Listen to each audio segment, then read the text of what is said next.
할렐루야. 오늘도 예배 앞에 나오신 모든 성도님들을 주님의 이름으로 축복합니다. 서로 인사하겠습니다. 축복합니다.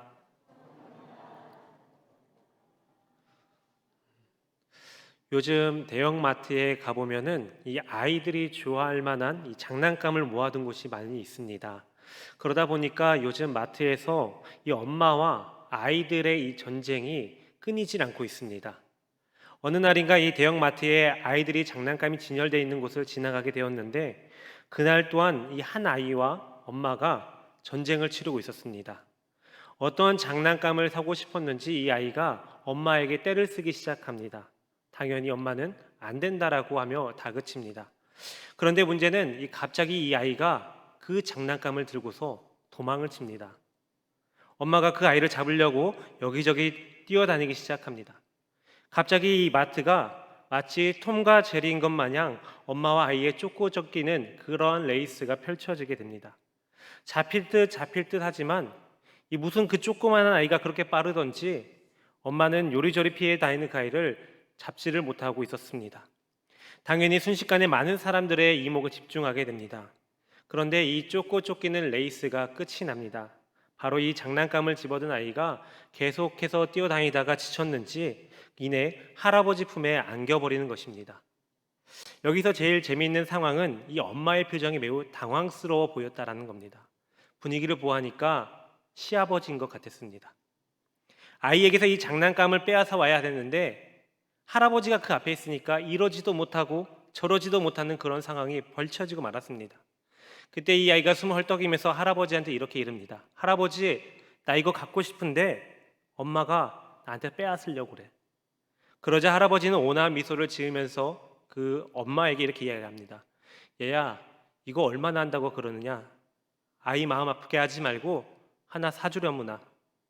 옆에서 지켜보는 제가 와도 황당했습니다. 아이 같은 장난감은 어느 만화 브랜드에 나오는 로봇 장난감이 있는데 크기도 상당히 커 보인 것이 가격 꽤 나가는 것 같아 보였기 때문입니다.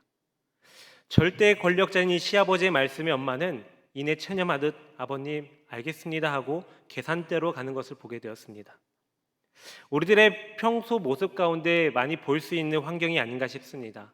아이들은요, 신기하게 평소에 말을 잘 듣다가도 어디에 나가거나 누군가 오게 되면은 어떻게 알고서 평소에 하던 행동을 하지 않는 모습들을 보이고 있습니다.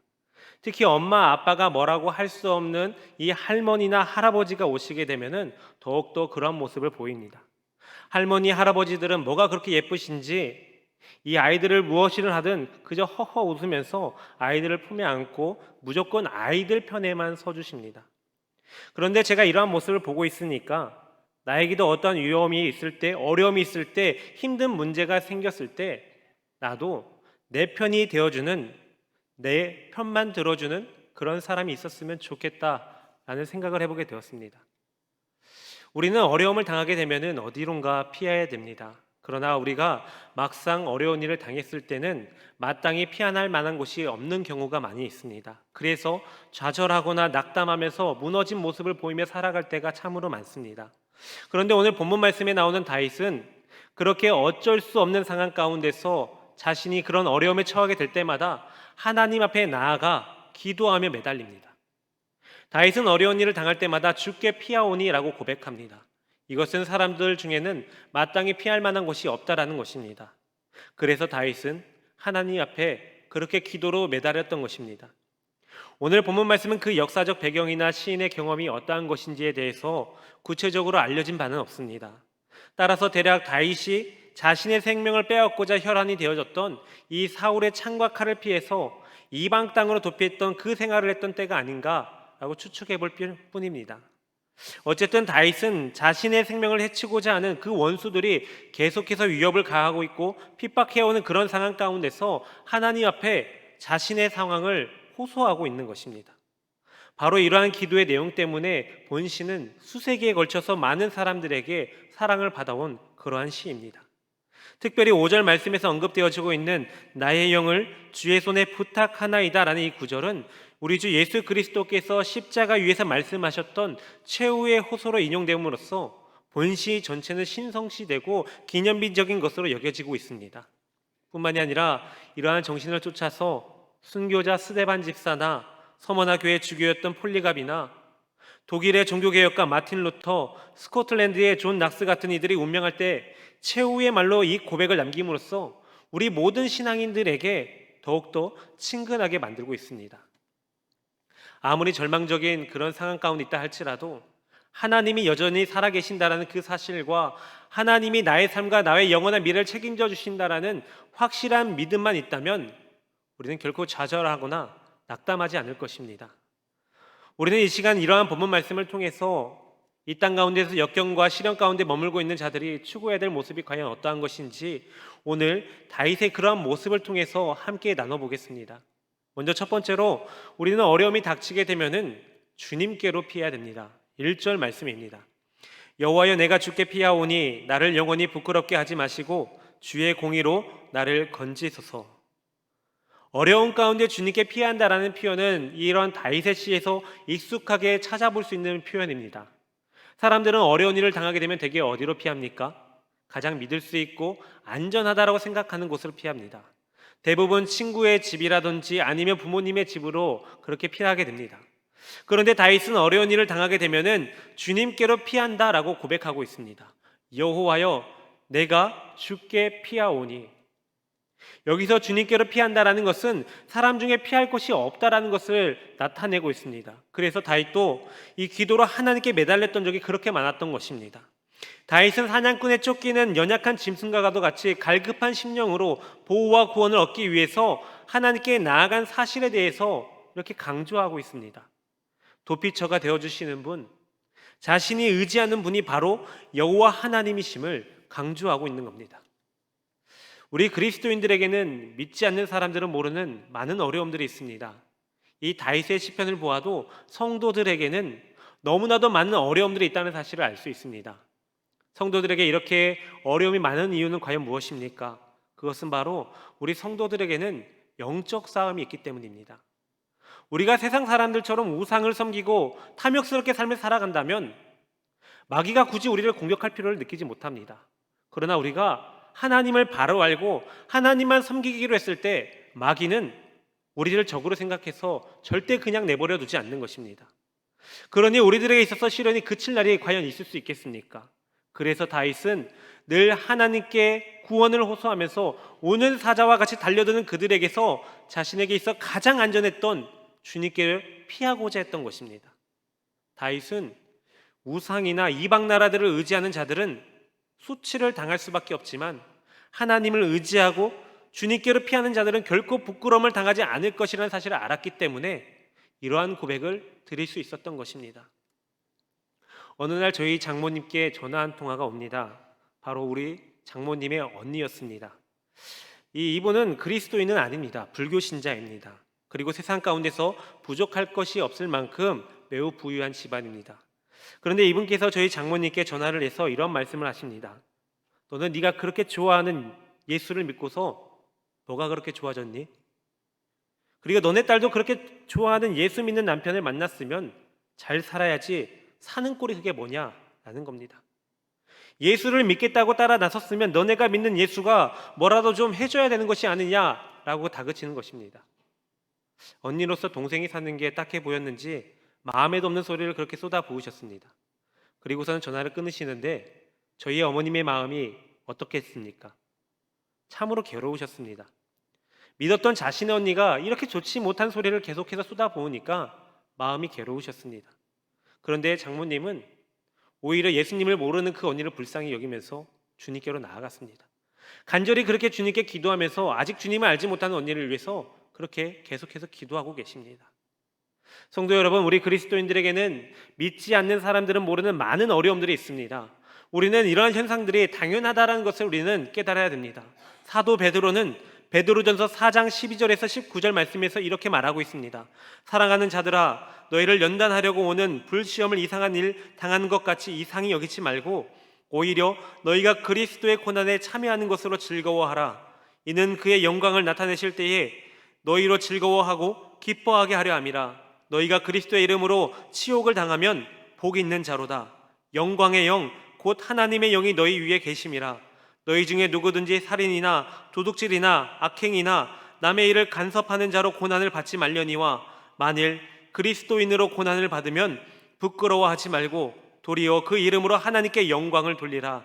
하나님의 집에서 심판을 시작할 때가 되었나니 만일 우리에게 먼저 하면 하나님의 복음을 순종하지 아니하는 자들의 그 마지막은 어떠하며 또 의인이 겨우 구원을 받으면 경건하지 아니한 자와 죄인은 어디에 서리요. 그러므로 하나님의 뜻대로 고난을 받은 자들은 또한 선을 행하는 가운데 그 영혼을 미쁘신 창조주께 의탁할지어다. 아멘. 우리의 소망이 세상에 뿐일 것이라면 우리는 이 세상의 시련을 원망해야 됩니다. 그러나 우리의 소망이 이 세상에 있지 아니하고 영원한 하나님 나라에 있기 때문에 우리가 이러한 시련 가운데서도 하나님의 도움을 구하며 믿음을 지키며 살아갈 수 있는 것입니다. 그러므로 여러분들의 삶 가운데서 어떠한 어려움이 닥쳐온다 할지라도, 어떠한 시련이 온다 할지라도 우리의 피난처가 되시는 그러한 주님께 나아가는 저와 여러분들이 되시기를 주님의 이름으로 축복합니다. 이제 두 번째로 이러한 피난처가 되시는 주님께 우리의 신앙을 고백해야 됩니다. 3절 4절 말씀입니다. 주는 나의 반석과 산성이시니 그러므로 주의 이름을 생각하셔서 나를 인도하시고 지도하소서. 그들이 나를 위하여 비밀히 친 그물에서 빼내소서. 주는 나의 산성이시니이다. 여기서 다윗은 하나님을 향해서 나의 반석이요 산성이신 하나님으로 고백하고 있습니다. 하나님은 나의 반석이 되어주시고 산성이 되어주심으로 능히 나를 지켜주신다라는 고백인 것입니다. 물론 우리가 인생을 살아가면서 수많은 어려움들이 우리에게 닥치겠지만 하나님은 우리를 완전한 파멸 가운데 인도하지 않는다라는 겁니다. 그런데 거기서 한 걸음 더 나아가서 하나님께서는 빠져나갈 수 있는 그 길을 허락해 주시고 인도해 주시는 분이다라는 겁니다. 그러니까 우리는 어려움이 닥쳤을 때 이곳저곳 가운데 도움을 받기 위해서 뛰어다닐 필요가 전혀 없다라는 것입니다. 우리가 그 자리에 가만히 있어도 눈에 보이지 않는 하나님의 보호하심이 있기 때문에 악한 자들이 우리를 해하지 못한다라는 것입니다. 그래서 우리는 내가 아무리 어려움에 빠져 있어도 완전히 죽지 않을 것이며 하나님은 나의 길을 알고 계신다라는 그러한 믿음을 갖고 고백해야 되는 것입니다. 우리에게 위기가 닥쳐왔을 때 우리가 하나님을 어떻게 믿느냐 하는 것이 매우 중요합니다. 왜냐하면 그것이 바로 우리의 신앙이 되기 때문입니다. 사람들은 누구든지 일이 잘 될 때에는 하나님께 감사하고 하나님을 찬양할 수 있습니다. 그러나 누구든지 일이 잘 되지 않을 때 막상 어려움이 닥치게 되면은 바로 이러한 일들이 쉬운 일이 아닙니다. 어떠한 어려움 속에서든지 하나님께 감사하고 의지할 수 있는 그 믿음이 진짜 믿음인 것입니다. 어려울 때 우리 입에서 나오는 고백이 우리의 진짜 신앙 고백이 되는 것입니다. 어렵다라고 해서 그 사람의 입에서 불평이 쏟아지고 불만이 터져 나오게 된다면 그러한 불평과 불만이 바로 그의 신앙의 고백인 것입니다. 그래서 하나님께서는 어려움을 통해서 우리에게 하나님은 어떠한 분인지 믿고 따르기를 묻고 계십니다. 그래서 우리는 어떠한 어려움 가운데서도 내가 믿는 그 하나님이 나를 끝까지 보호하실 것을, 지켜주실 것을 믿고 의지하며 고백해야 되는 것입니다. 어느 심장병을 가진 환자에게 수술 받기 전날 간호사가 이렇게 찾아와서 상냥하게 손을 잡고서 이렇게 이야기를 해줬습니다. 내일 수술을 받으시는 동안에 당신의 몸에서 심장이 분리가 되고 오직 기계의 힘으로만 당신의 생명이 유지가 될 것입니다. 수술이 성공적으로 끝나게 되면은 심장은 새롭게 연결되어져서 정상적인 기능을 발휘합니다. 그 다음 당신은 회복실로 옮겨지게 될 것이고 그곳에서 얼마간의 시간이 지나면 의식이 깨어납니다.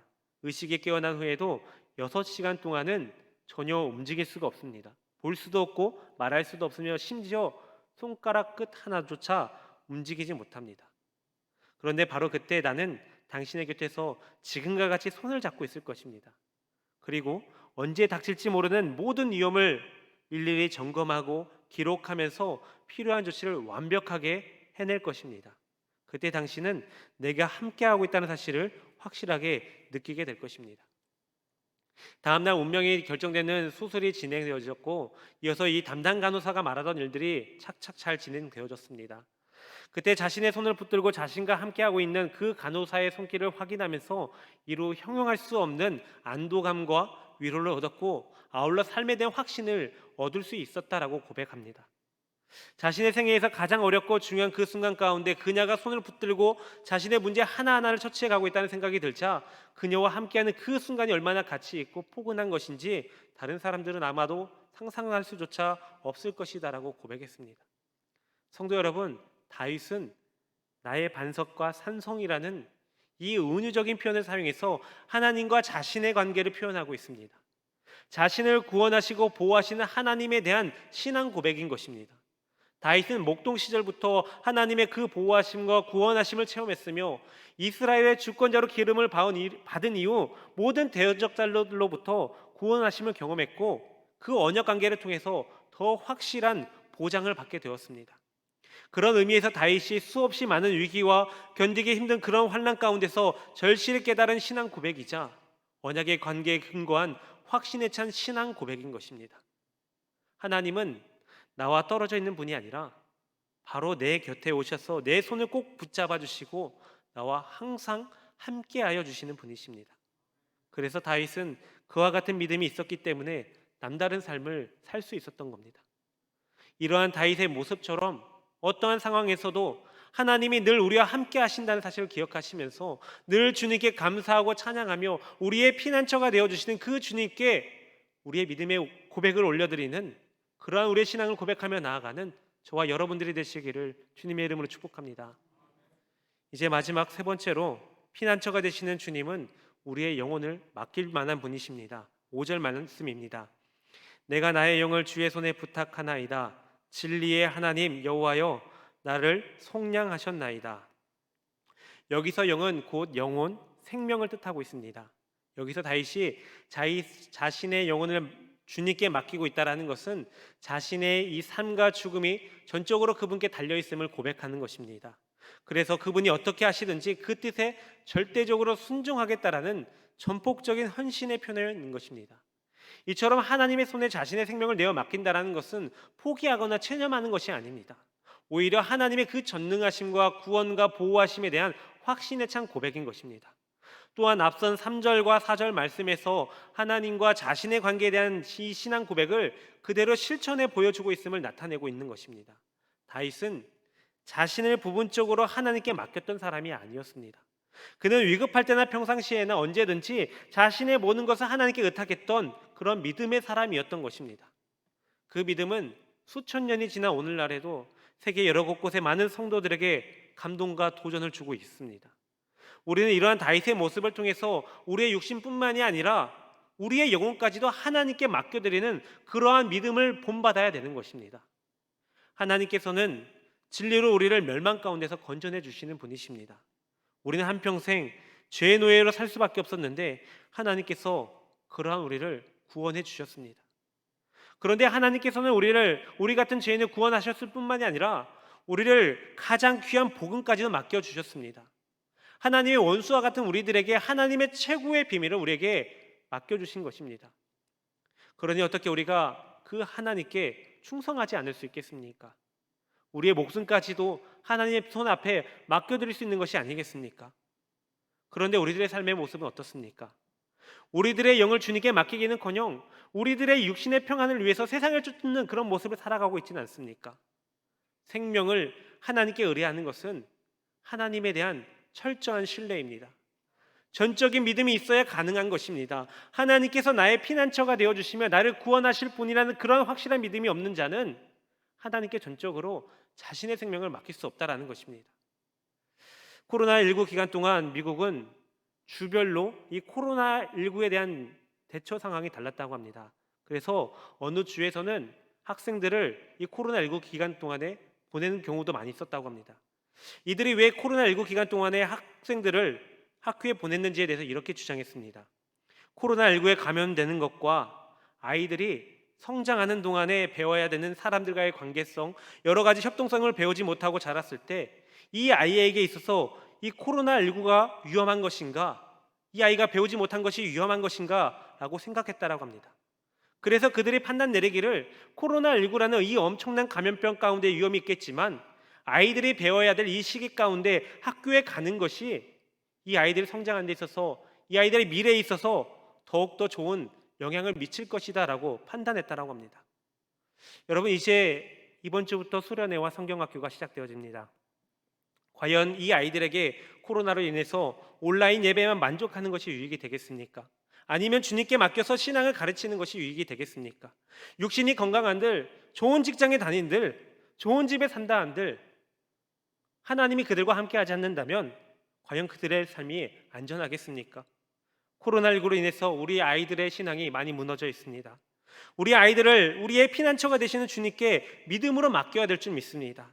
아이들뿐만이 아니라 우리를 가장 좋은 길로 인도하시고 안전하게 지키시는 그러한 하나님께 우리의 인생을 완전히 맡겨야 될 줄 믿습니다. 성도 여러분, 예수님께서 십자가 위에서 마지막으로 하신 말씀은 오늘 본문 말씀 중 5절 말씀인 나의 영혼을 주님 손에 부탁하나이다 라는 말씀입니다. 예수님은 마지막 그 순간까지 하나님을 의지했습니다. 우리의 신앙의 선조들이 신앙 때문에 죽음을 맞이했던 마지막으로 하나님께 드렸던 그 기도가 바로 예수님의 이 기도였습니다. 아버지요, 내 영혼을 아버지 손에 부탁하나이다. 우리는 이 세상 가운데서 믿음의 선한 싸움을 싸우는 자들입니다. 그런데 우리가 싸움에서 일방적으로 이기는 경우는 많지 않을 것입니다.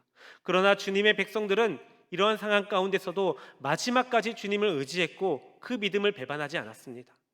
이러한 모습이 세상 사람들 보기에는 참으로 비참해 보이고 미련한 것 같아 보이지만 하늘 소망을 품고 살아가는 우리들에게 있어서 이보다 더 확실한 소망은 없는 것입니다. 그러므로 우리는 어떤 어려움이 우리들에게 닥쳐온다 할지라도, 우리에게 어떤 고난이 온다 할지라도 그러한 상황에 두려움에 빠지는 것이 아니라 끝까지 주님을 믿고 의지하여서 우리의 모든 것을 주님께 맡겨드리는 그러한 저와 여러분들이 다 되시기를 주님의 이름으로 축복합니다. 코리텐붐 여사라는 분이 있었습니다. 이 코리텐붐 여사는 네덜란드에서 태어난 신앙의 거장입니다. 그의 가족들은 유태인을 숨겨주었다는 이유 하나만으로 체포되어져서 온 가족이 독일의 라벤스부르크라는 참혹한 수용소에서 2차 대전이 끝날 때까지 살았습니다. 그때 가족들 중에 죽은 사람도 있지만 코리는 기적적으로 삶을 이어가게 됩니다. 코리텐붐은 나치 수용소에서 4개월간 독방에 갇히게 된 적이 있는데 이 어두컴컴한 바닷 가운데 이 더러운 물이 고여 있고 옆방에서는 낮밤을 구분하지 않고 비명순을 질러대는 그러한 죄수들 비명 소리 때문에 고문을 받는 것처럼 두렵고 떨렸다라고 했습니다. 그녀는 벽에 등을 기대고서 마치 자신을 짓누르는 벽을 밀어내기도 하는 듯이 손을 뻗치면서 이렇게 소리를 지릅니다. 주님, 이제 더 이상 견딜 수 없습니다. 이제 저에겐 더 이상 믿음조차 남아있지 않습니다. 그때 갑자기 바닥을 기어가는 개미 한 마리를 보게 됩니다. 개미는 걸음을 옮기다가 고여있는 그 물이 있는 것을 보자 급히 벽에 있던 조그만 구멍으로 달려가 몸을 숨기게 됩니다. 그때 마침 주님께서 이 코리텐붐 여사에게 이렇게 말하는 것 같았다고 합니다. 저 개미를 보아라. 바닥에 물이 있는 것을 보고는 숨을 곳으로 달려가지 않느냐. 코리, 너의 약한 믿음을 보이지 말아라. 내가 바로 너의 피난처란다. 저 개미와 같이 너는 나에게 달려오려무나. 사랑하는 성도 여러분, 우리가 이 세상에서 어려움과 고통 가운데 있을 때 단 하나의 확실한 피난처가 있습니다. 바로 우리 하나님이십니다. 하나님은 자기에게 피하는 모든 자의 방패가 되어 주십니다. 그러므로 피할 곳을 찾을 곳이 없어서 방황하는 그때 우리는 내내 외면해왔던 혹은 쉽게 잊고 지나쳐왔던 그러한 피난처 하나님 아버지의 그 품으로 나아가야 될 것입니다. 우리는 삶에서 끊임없이 하나님을 만나기를 간구하며 그렇게 삶을 살아가야 될 것입니다. 우리는 우리의 피난처인 그 하나님께 매일 매 순간마다 어느 곳에든지 하나님의 존재를 인정하고 경외하며 기도할 수 있다는 사실을 기억해야 될 것입니다. 고통의 순간 가운데 하나님께 나아가는 것은 가장 확실한 피난처로 가는 길입니다. 오늘도 피난처이시며 보호자가 되어주시는 그 주님께서 우리를 부르고 계십니다. 늘 하나님을 느끼고 그 하나님을 나의 삶 가운데 주인으로 모시어서 변치 않는 그 주님의 그 품 안에서 영원히 안전한 삶을 살아가는 그러한 저와 여러분들이 되시기를 간절히 축원합니다. 함께 기도하겠습니다. 영광과 존귀와 찬양과 기도를 받으시기에 합당하신 하나님, 많은 사람들 가운데 저희들을 부르시사 하나님의 백성으로 삼아주시고 무한하신 섭리와 은총 가운데 인도하여 주시니 감사합니다. 지난 주 중에도 저희들을 세상 가운데 두셨다가 이 시간 다시금 주님 전에 모여 영광과 찬송을 하나님께 돌리며 그 무한한 은혜와 사랑을 다시 한번 체험할 수 있도록 인도하여 주시니 감사드립니다. 더욱더 간절히 비옵기오는 빈 무덤과도 같았던 우리들의 심령 가운데 주님께서 찾아와 주시어서 진리의 빛과 은총의 향기로 가득 채워주시고 다시 살아갈 수 있는 힘과 능력으로 가득 채워 주옵소서. 더 나아가서 수많은 어려움과 역경 가운데서도 항상 지켜주시고 매 순간순간 찾아오는 어려움 가운데서 하나님이 나와 함께 하심을 믿고 의지하며 나아가는 저희들이 되게 하여 주옵소서. 하나님의 자녀로서 이 세상을 살아가기 참으로 어려울 때가 많이 있습니다. 특히 코로나19로 인해서 많은 한국 교회가 세상으로부터 질타를 받고 눈총을 받으며 살아가고 있습니다. 이럴 때마다 좌절하고 무너지는 저희들이 아니라 오히려 더욱더 하나님을 붙들고 하나님 앞에 나아가는 배들로 올라가는 저희들이 되게 하여 주옵소서. 이러한 연약한 저희들을 붙들어 주시고 이런 환난과 어려움 가운데서도 벗어날 길은 피할 길은 오직 주님밖에 없음을 고백하며 나아가오니 우리의 피난처가 되시는 그 주님께서 늘 우리와 동행하시고 인도하여 주옵소서. 오늘도 우리의 피난처가 되어주시며 보호자가 되어주시는 우리 주 예수 그리스도의 이름으로 기도하옵나이다. 아멘.